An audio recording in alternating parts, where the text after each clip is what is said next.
Bueno, le damos la bienvenida este día a Miklos Lukács, que ha sido expositor principal en Salvemos a la Familia.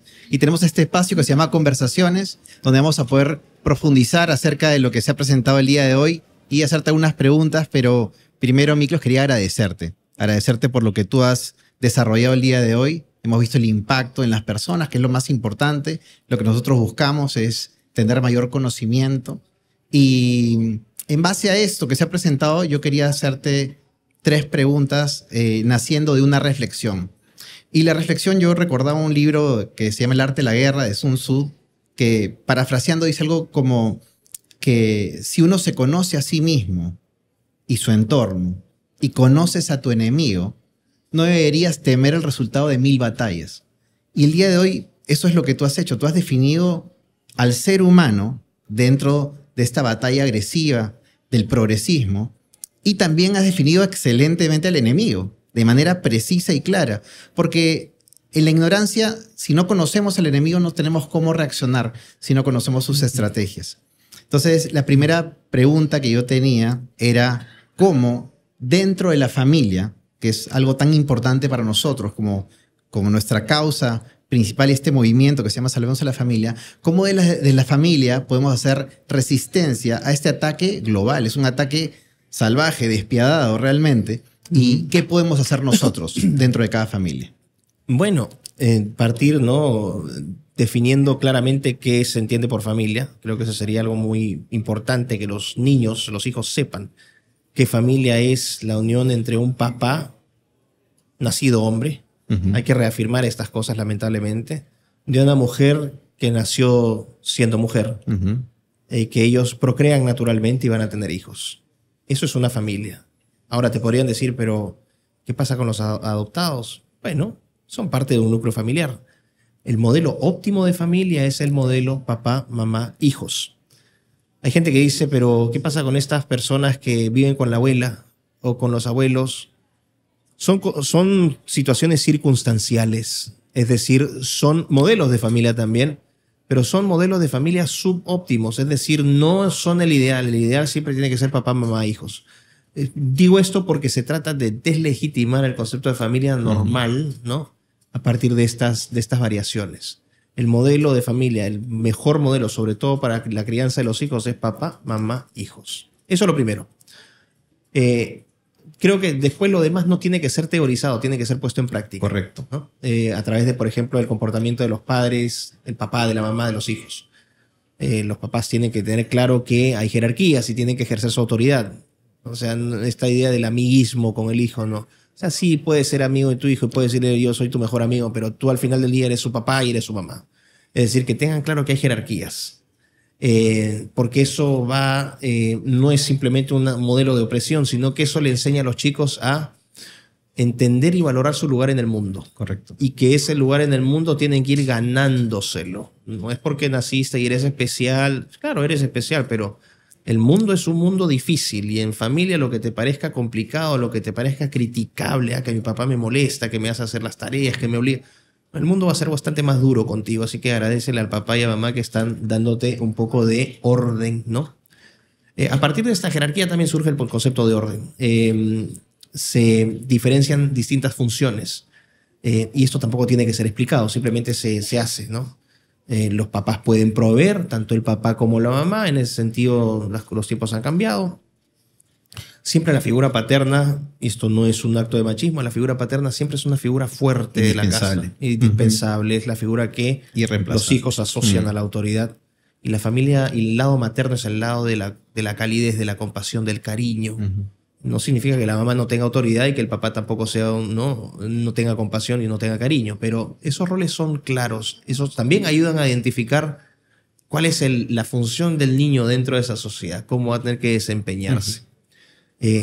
Cuando tienes jerarquía, tienes orden y principio de autoridad, y también lo que haces es diferenciar funciones, lo que estás creando es una especie de microsociedad. La familia finalmente es un espacio microsocial, donde todo el mundo va a saber qué lugar, como te dije, tiene en el mundo. Desde una perspectiva política, es el mejor modelo para partir entendiendo al ser humano, si esto nos metemos en el lado de las ideologías políticas, ¿no? Por eso yo me considero conservador en lo político, porque el conservador resalta la familia, el liberal resalta al individuo, el socialista resalta al colectivo, pero el punto intermedio es la familia. Tú no tienes sociedades donde solamente funcionan individuos y tampoco tienes sociedades donde el colectivo se lo come todo. El punto intermedio es la familia.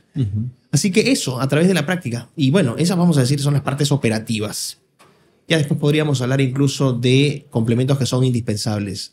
La familia es el lugar de afecto, es el lugar de confianza, es el lugar donde nadie cree en ti, están tus padres, están tus hermanos, los lazos, ¿no? La entrega, el sacrificio, la entrega a los demás, la responsabilidad de darse al otro, dedicarle tiempo al otro, creo que eso es importante. En la familia, abrazar mucho a los hijos, tener muchas actividades con los hijos, viajar con familia, o sea, y trasladar los principios a la siguiente generación. Exactamente. Importantísimo. Lo que los chicos van a ver en esa micro sociedad es lo que después van a replicar en la sociedad en general. Espectacular. Esa era la primera área que queríamos tocar, lo ha definido muy bien, muchas gracias, la familia. La segunda es un tema que no se toca mucho, al menos yo no lo he visto, que es la empresa. ¿Por qué te lo digo? Yo trabajo en una empresa donde la familia que son propietarios son conservadores, 100% conservadores, lo cual yo me siento muy cómodo, muy identificado. Pero cómo desde la empresa, tanto el empresario como el ejecutivo, como el trabajador, pueden apoyar y sumar para hacer una contención con este ataque feroz del progresismo.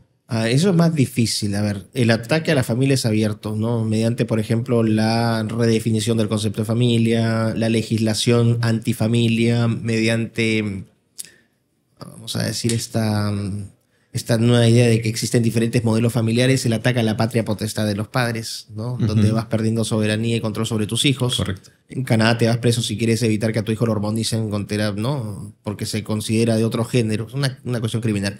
La empresa tiene otra dinámica. La empresa no es una familia, la empresa es un centro privado que busca generar rentabilidad. Correcto. Así es. Para que en el camino puedas formar lazos de amistad mejor y a través de lo que se llama el desarrollo de la cultura corporativa. Hay culturas corporativas que son más orientadas a generar camaradería, creo que eso, ¿no? Y es más fácil en empresas más pequeñas por razones obvias.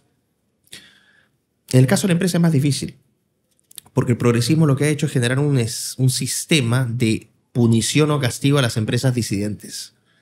¿Cómo tú castigas a la empresa disidente? Limitándole acceso a crédito. Financiamiento. Limitando el acceso a crédito, haciéndole contracampaña mediática, boicoteando sus productos, excluyéndola de certificaciones. Así es. O de foros o de sistemas de estandarización.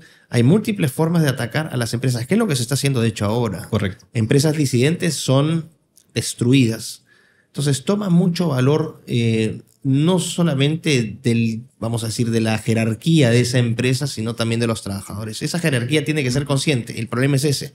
Cuando se ven amenazados, dicen, tienen que valorar qué hago. Me rebelo, pero esto va a tener consecuencias sobre...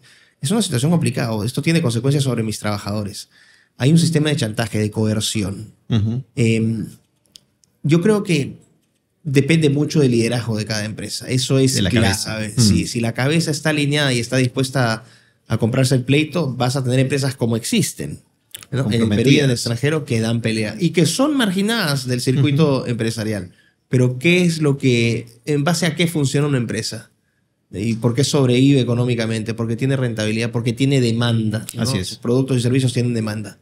Ocurre que la gente ya está entendiendo estos mecanismos y ya ha pasado que han tratado de sancionar empresas desde lo formal y que después esas empresas se han ido de manera independiente o abierta y han recaudado muy bien o tienen grandes utilidades porque la gente se suma a ellas de manera voluntaria. Yo creo que se corre un riesgo de salir del sistema formal, pero se gana una oportunidad de tener una validación a nivel del consumidor.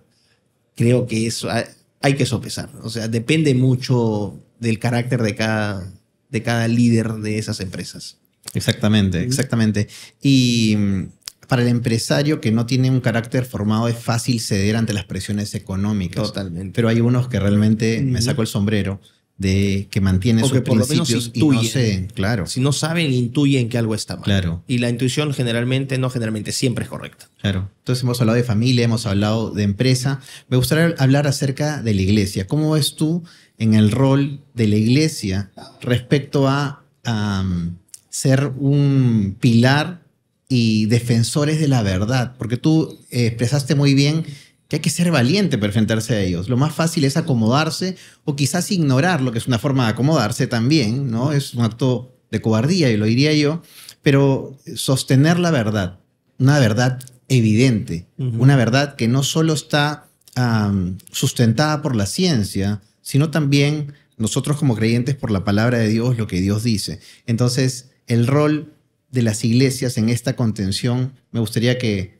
nos des un poco sobre eso. Es clave porque, bueno, Agustín habla de una batalla cultural. De hecho, ayer habló de una batalla electoral y dijo que había que conjugar la batalla política y la batalla cultural. Yo agrego una dimensión, que es la guerra antropológica, ¿no? La guerra por el ser humano. Por eso es que se cambia la cultura, para cambiar la forma en cómo entendemos al ser humano. Pero hay una dimensión que trasciende esto, que es la dimensión trascendental. O sea, la dimensión espiritual es indispensable. Indispensable. ¿Y dónde tú cultivas esa dimensión? En el templo, en la iglesia. Lo que he notado es que siempre los ingenieros sociales siempre van a encontrar una forma, ¿no? Siempre va a haber un antídoto ante la pretensión del ser humano por dominar el mundo. Porque Madre Natura se encarga, ¿no? La psicología del hombre es más compleja. Claro, satanizas a la iglesia, calificas a todos los creyentes de locos, pero estás creando una crisis enorme de soberanía e identidad, como estaba hablando. ¿Y dónde buscan refugio estas personas que no tienen identidad? En la iglesia. Y a medida que generan más desadaptados o desarraigados, más gente están llevándose a las iglesias. ¿Por qué? Porque en este mundo se te dice que hoy todo el mundo lo vas a entender a partir de lo científico, que toda la verdad se reduce a lo científico, y que tú solamente aplicando método científico, observación científica, te va a bastar para entender ese mundo. Es decir, te están diciendo, entiende las leyes naturales, la física, la química, la biología. Al final el espíritu no existe, todo se reduce a materia, todo el universo está funcionando a través de leyes de física, y esa es parte de la verdad. Es decir, hay verdades que son científicas, pero hay verdades que no son científicas. El ser humano no solamente vive de números, no solo vive de lo cuantitativo, también tiene lo cualitativo. Es como decir, describe una persona. Si solamente me voy a lo cuantitativo, voy a decir, bueno, mido 1,78 m, peso 83 kilos, lo modelas matemáticamente para que, ¿no? Densidad corporal tanto, pues tener todas las cifras. Muchas variables. ¿Dónde están las aspiraciones, los sueños, los temores de esa persona? Viene a ser simplemente un objeto, una cosa, una cáscara. Esa dimensión cuantitativa se complementa con lo cualitativo. Lo mismo ocurre con el mundo. El universo no solamente es, vamos a decir, material y numérico. Hay una dimensión espiritual. Y en ese sentido, y siempre saco a colación esto porque me parece una gran frase, tú no puedes explicar todo el mundo a través de la ciencia. Y esta respuesta la encuentra Roger Scruton, el gran filósofo británico. Él dice, no todas las respuestas son científicas porque no todas las preguntas las plantea la Buenísima. ciencia. Claro.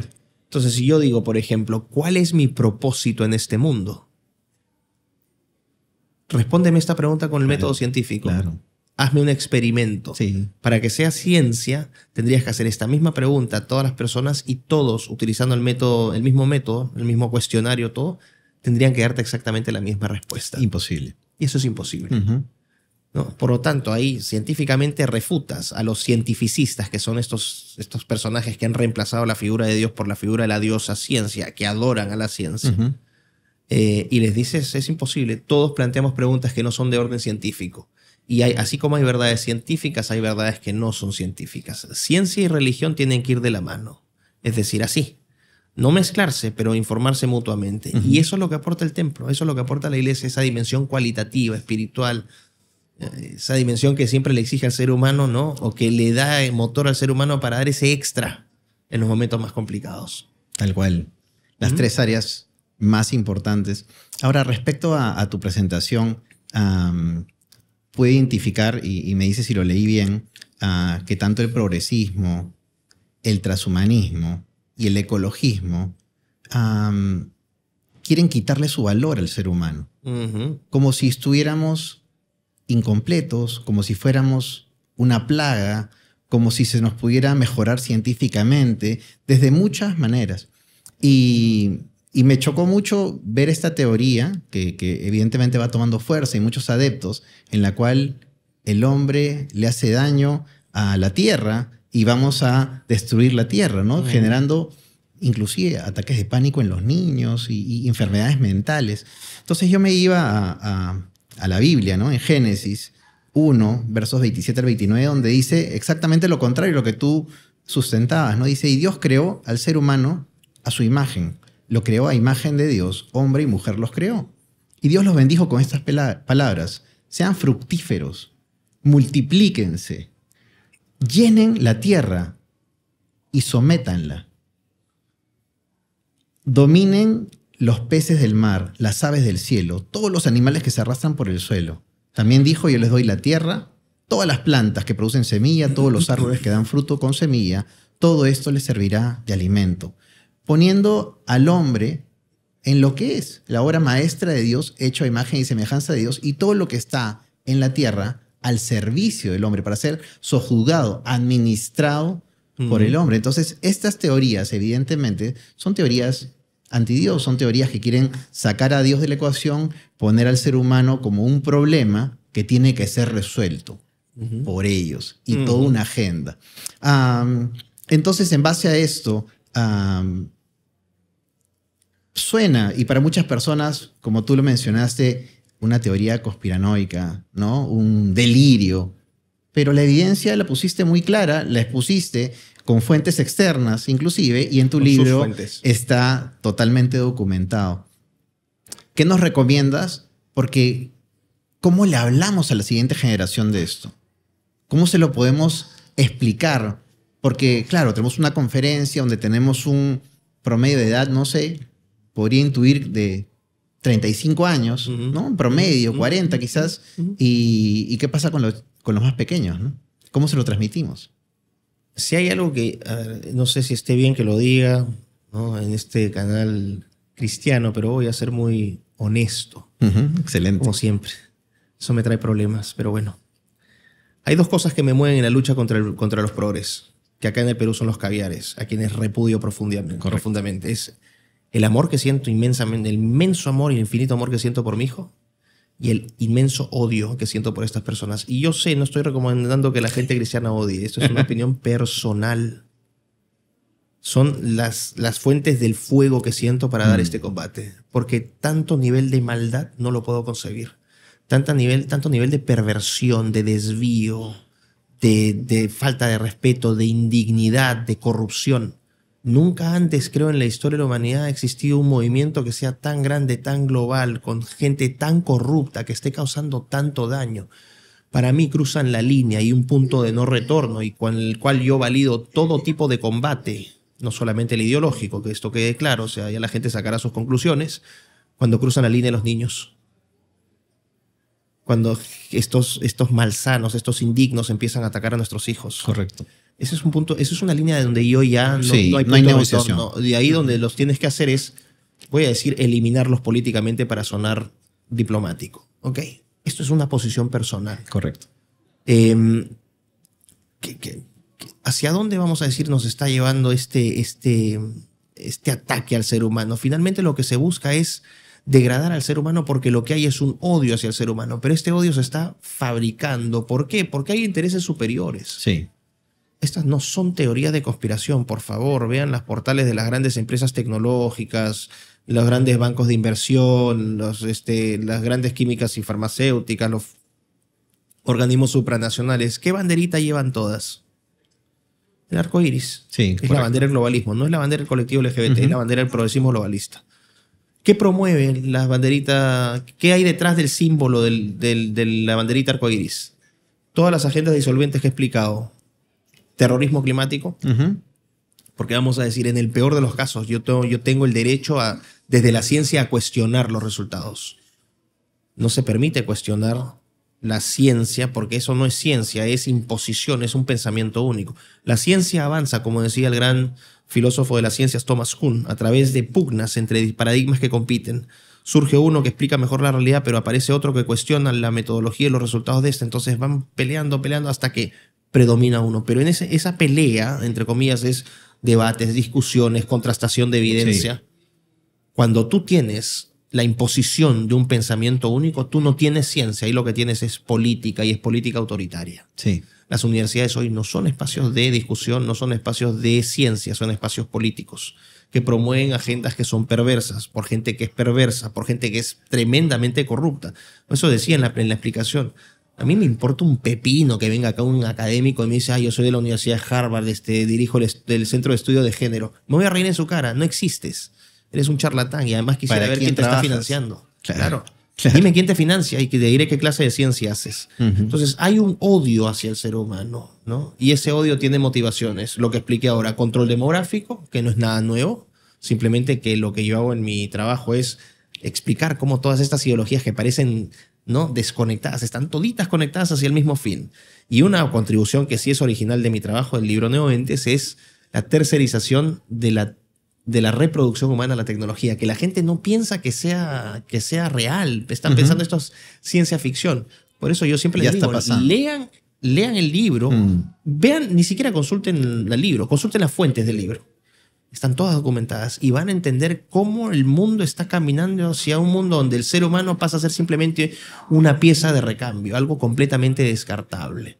Y cómo en las generaciones más jóvenes se les está enseñando a los niños, a los adolescentes y a los jóvenes a despreciar al ser humano. Totalmente. Es terrible lo que está pasando. Entonces, tú me dices hacia dónde vamos. Vamos a decir, si pudiese proponer algo, ¿no? ¿Qué es lo que yo aplico, no? Mi lucha es total. Yo me he expuesto laboralmente, me he expuesto mediáticamente, me han hecho campañas, me han hecho hasta tu seguridad en calles. Me importa un pepino. Claro, valientes. O sea, cuando cruces tú la línea y yo vea la vida de mi hijo y el bienestar de mi hijo afectado, así sea 1 contra 200. Correcto. Pero no me van a someter así nomás, ¿no? Porque hay algo que es un deber moral, que es lo que yo digo, Toño, siempre es, vamos a decir que en una guerra tú puedes ganar y puedes perder. Pongamos que perdemos. Que, ojo, es cíclico. No es que vamos a perder, sino que va a llegar un punto en la historia, quizás no nos toque verlo a nosotros, pero ese punto va a llegar donde toda esta degradación, donde toda esta degeneración va a tocar fondo. Sí. Y después de toda la destrucción que haya causado, la gente va a entrar en razón y va a decir, no, ¿sabes qué? Esto era basura, vamos a empezar vamos a generar un ciclo virtuoso en la historia del hombre. Ahorita estamos en decadencia absoluta. Aún si me toca estar en esa línea de picada y yo no llego a ver los resultados de esto, sé que el trabajo que estoy haciendo va a servir para futuras generaciones. Por último, si mi trabajo no servía tanto, que la gente se inspire sobre lo que uno ha hecho. Y lo más importante, de poder mirar a mi hijo a los ojos y decirle, ¿sabes qué? Yo hice todo lo que pude y ahí están las pruebas. Yo no me arrodillé, tienes mi ejemplo, síguelo. Con eso a mí me basta. Espectacular, espectacular. Yo quería agradecerte nuevamente por todo lo que nos has dado en este día. Tenemos una siguiente exposición que va a estar también impresionante. Esa es política. ¿No? Sí, buenísimo.